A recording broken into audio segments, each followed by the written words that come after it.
Yo, what's up guys? Your boy Island Dread Tech here. Today I just want to do a brief review on my first thoughts on the PlayStation 5 Showcase and what games I will consider whenever I decide to get the PS5 or if I even can bother since I'm mainly a PCMR person.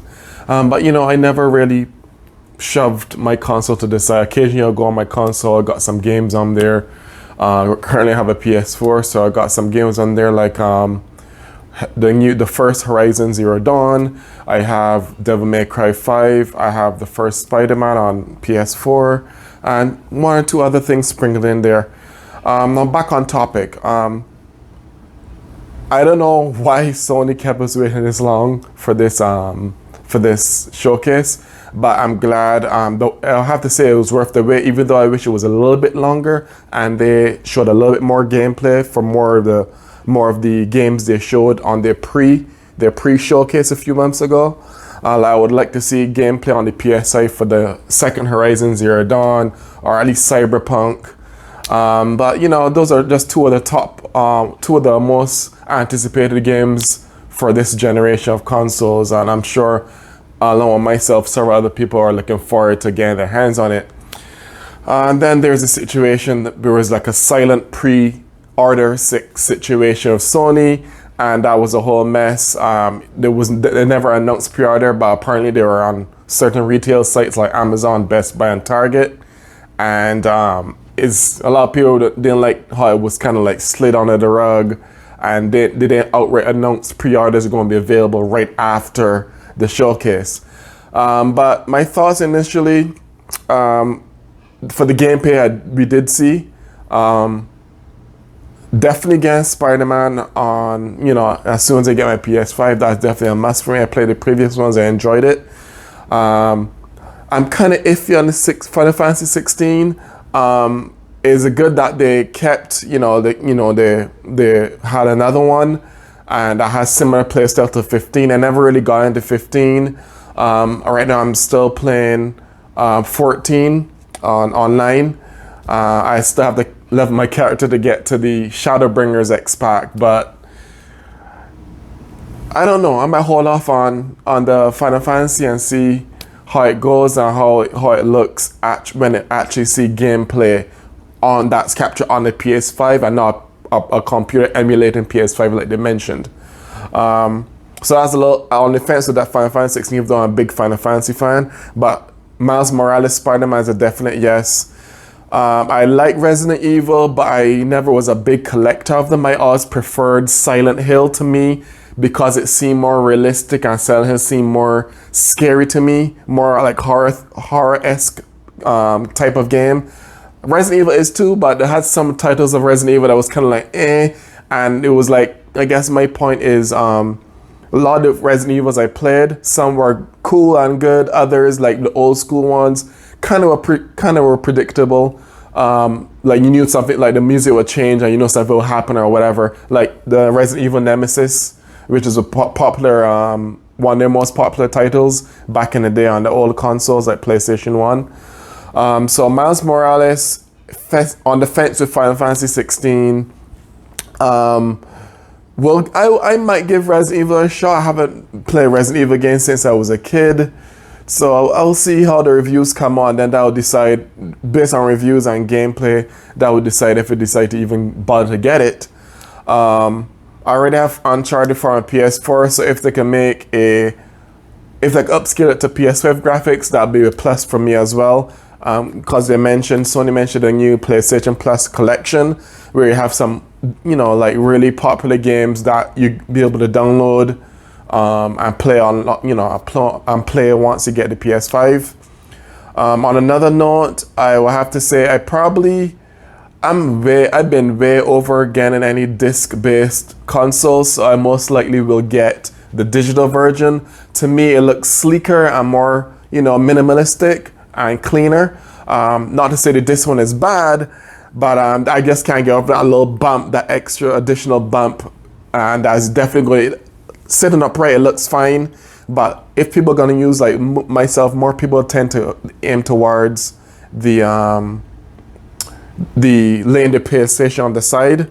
Hopefully they include that little holder that I have in the showcase, which I doubt, but it would be good if they did. So I'm probably gonna get the digital version.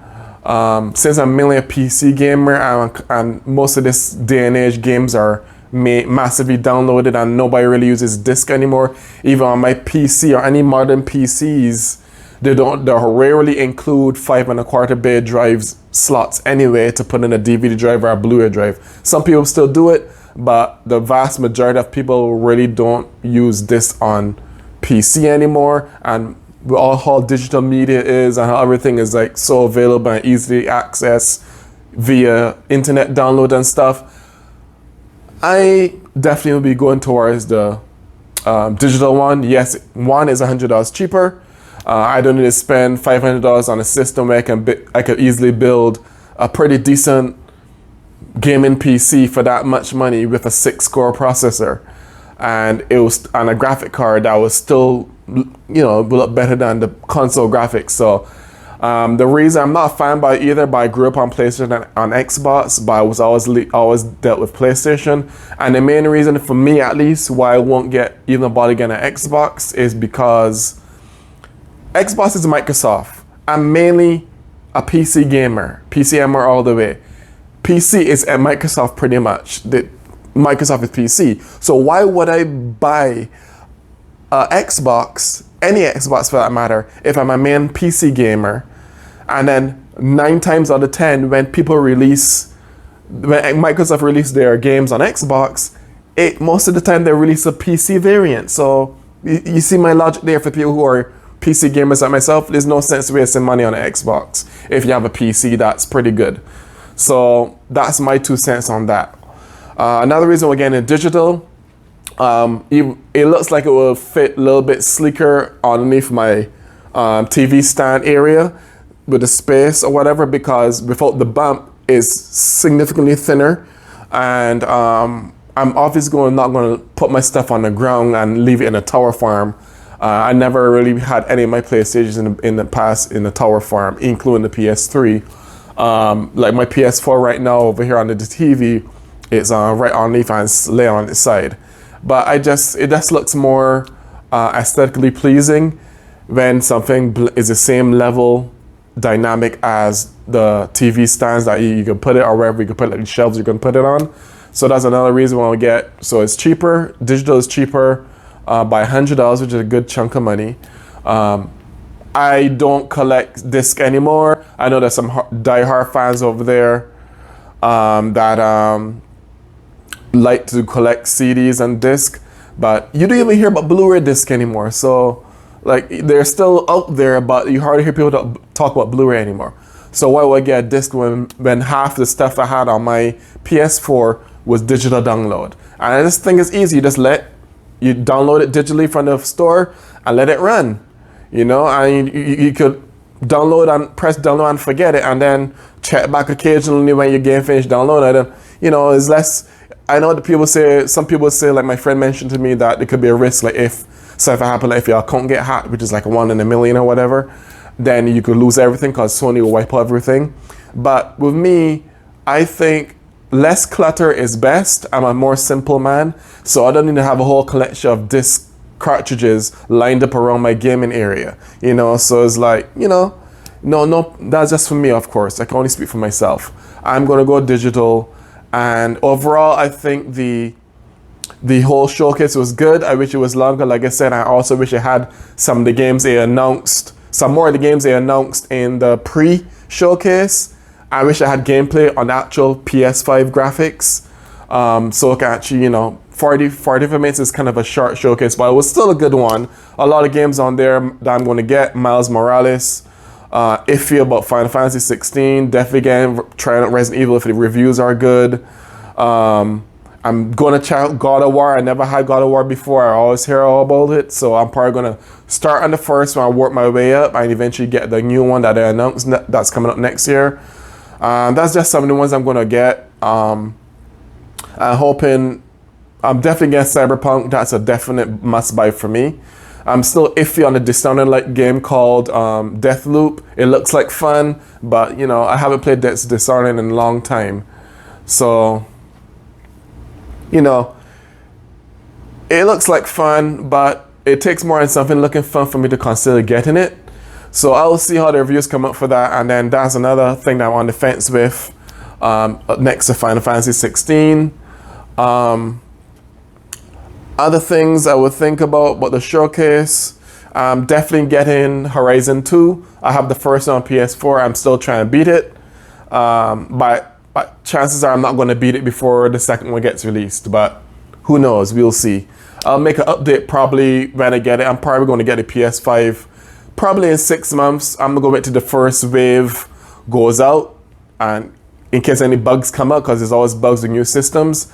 And other than that, I'm in no hurry. Like, I don't know why people waste money pre-order just because, you know, I'm hoping that Sony has more back in stock when I do decide to get it within 6 months or so. If not, it is what it is. As I say, I'm a main PC gamer. The bottom line is, at some point, I'm going to get a PS5 either way. I'm not in a hurry to get it. You know, I don't believe in pre-orders. Years ago, I was in my 20s. I've been over pre-orders. Too much hassle, too much possible issues, and a whole bunch of rigmarole. So, for me, that's my thoughts on the showcase. I thought it was good. We should show more gameplay for the games they showed in the pre-showcase. But other than that, it was an excellent thing. And to me, it was way better than the Xbox One, unless they're going to have another final showcase like how this was PlayStation's final. But like I said, I don't see a point of myself getting an Xbox, or anyone for that matter, if you're a main PC gamer, or if you're a PC gamer in general. As I said, majority of the time, Xbox titles get released for PC the same time they get released on console. So save that $500 and put that towards maybe upgrading your PC. I don't know. But on that note, this is your boy Island Dread. Thanks for tuning in. If you like more videos like this, please don't forget to like and subscribe. Hit the little bell icon for notifications, and so I can keep bringing you this awesome content. Thanks again for watching and tuning in. Island Dread out.